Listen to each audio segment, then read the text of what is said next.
Hey, welcome back to the channel, my fellow weather junkies. I'm your host, Greg Majeski, your personal weatherman here, bringing you the weather without all that social media hype here on your Wednesday, December 18th, 2024. Yes, we're only 1 week away from Christmas. Let's go and take a look at what we're tracking here for today as we're going to be counting down to Christmas. We'll take a look at how that forecast is developing. I know a lot of folks will be traveling this weekend, and we'll see how that Christmas Day forecast is turning out. We're going to be talking about that cold shot we've been tracking that's coming in for this weekend, but it does look like temperatures are going to quickly rebound as we head into Christmas afterwards, as we go into that week after that. And then we'll talk about changes entering into 2025. I'm going to kind of explain why there are indications that maybe this winter is not going to really be that bad, at least not initially. I'll explain why in just a second. Now, before we get into all this, first, I do want to thank the new subscribers to the channel. And if you haven't yet subscribed, please help me out. You know, paid for advertising is a little expensive. So if you can help me out a little bit, please subscribe to the channel, hit that notification bell so you're alerted on future content. And as always, please leave me a comment down below. Give me a thumbs up. It does help with that YouTube algorithm. All right, let's go ahead and take a look at what we're seeing here for this morning as we've got some showers, a few thunderstorms in here across portions of the Midwest, stretching back into the southeast, coming into Tennessee. We'll show you the radar here in just a second on that. Got some more rains, some intermountain snows up here into the west as well, across portions of Montana, stretching back into areas of Oregon. And this system's moving inland, so the coastal areas is getting a little bit of a break, but then we got another system here offshore. This one's still got to move on in. That'll be coming in the next few days. So get a little bit of a break here on the west coast, but more activity definitely coming at you. So look at our current watches and warnings. Boy, we got a bunch of fog here in the southeast. It is definitely a little thick in some locations. We do have some heavy rains with that line of showers and storms coming here. That's the flash flood watches from Kentucky back into Arkansas. Got a little bit of winter weather here up on the northern border and some very windy conditions as well with that system there. That's what this color right here means. We get some very high gusty winds in that region.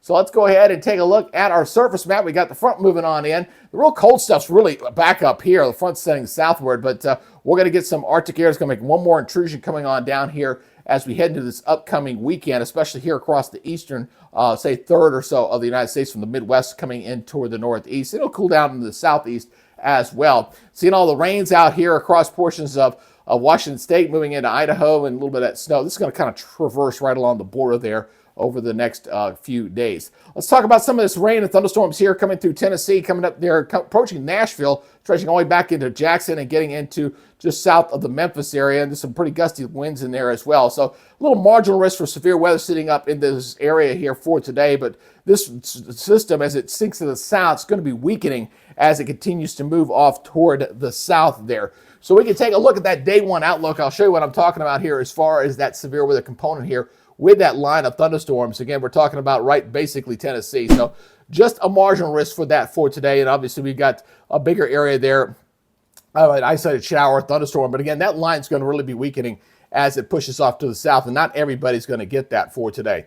Now, as we take a look at break this down by the category, and I'll kind of show you, we've got a couple of things just to watch.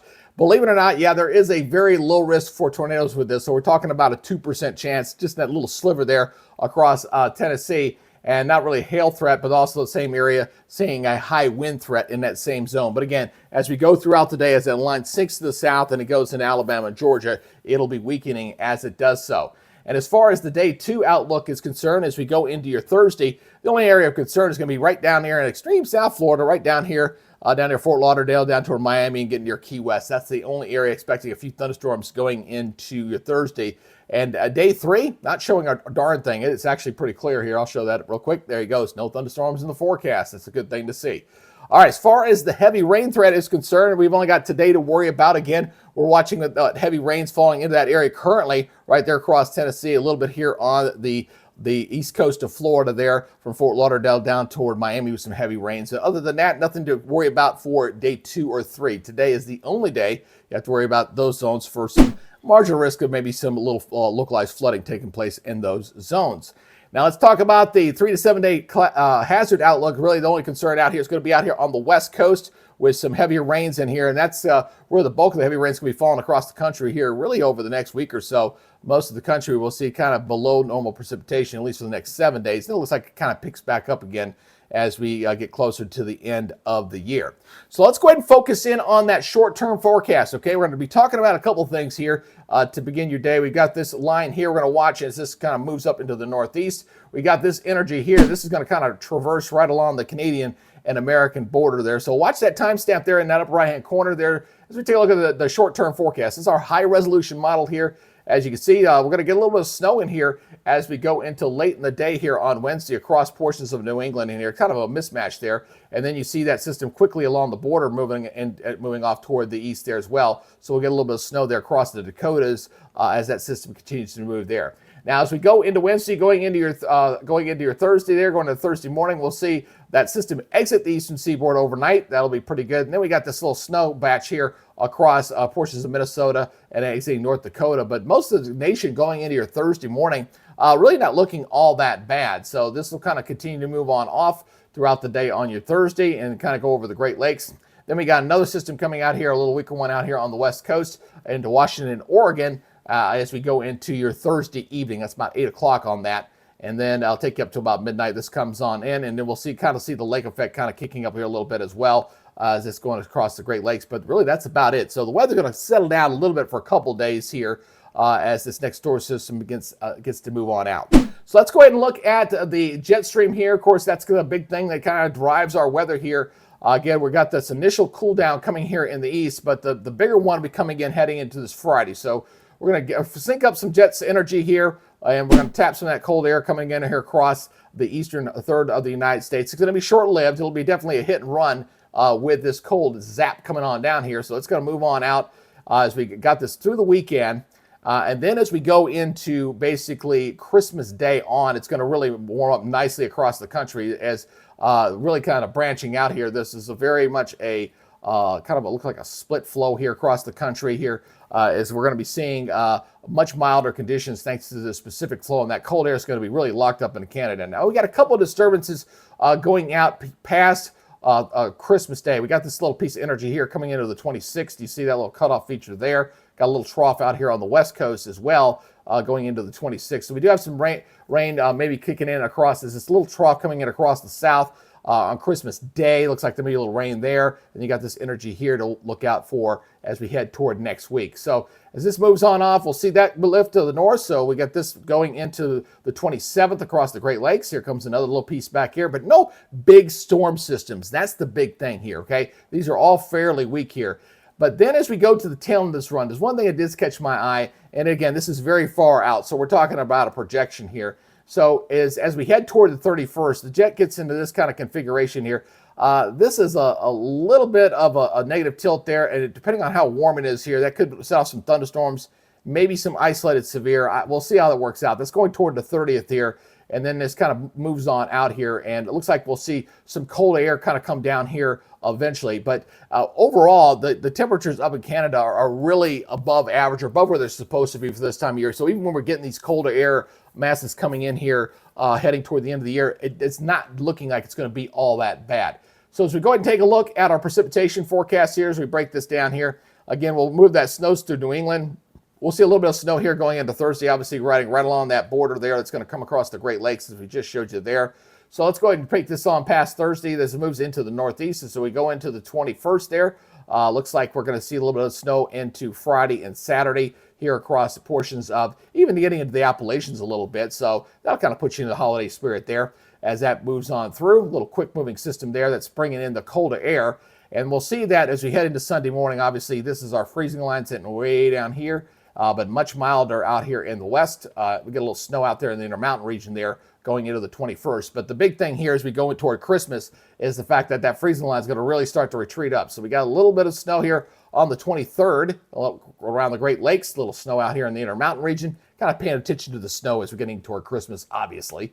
So as this moves on through, we'll bring a little snow there into Christmas Eve into the northeast. It's not going to amount to much, but a little bit will fall there. Got some snows out here into California, Nevada, Idaho, and the higher elevations getting out there as well, going in toward Christmas Day. And Christmas Day looks like the best snow chances look like maybe the Intermountain region here, Utah, Colorado, looks like a little bit out there for the most part on Christmas Day. So just plain old rain across the southeast. It's going to be kind of a damp, yucky day here across the southeast. I know that's not a technical term, but I'm going to stick to it, all right?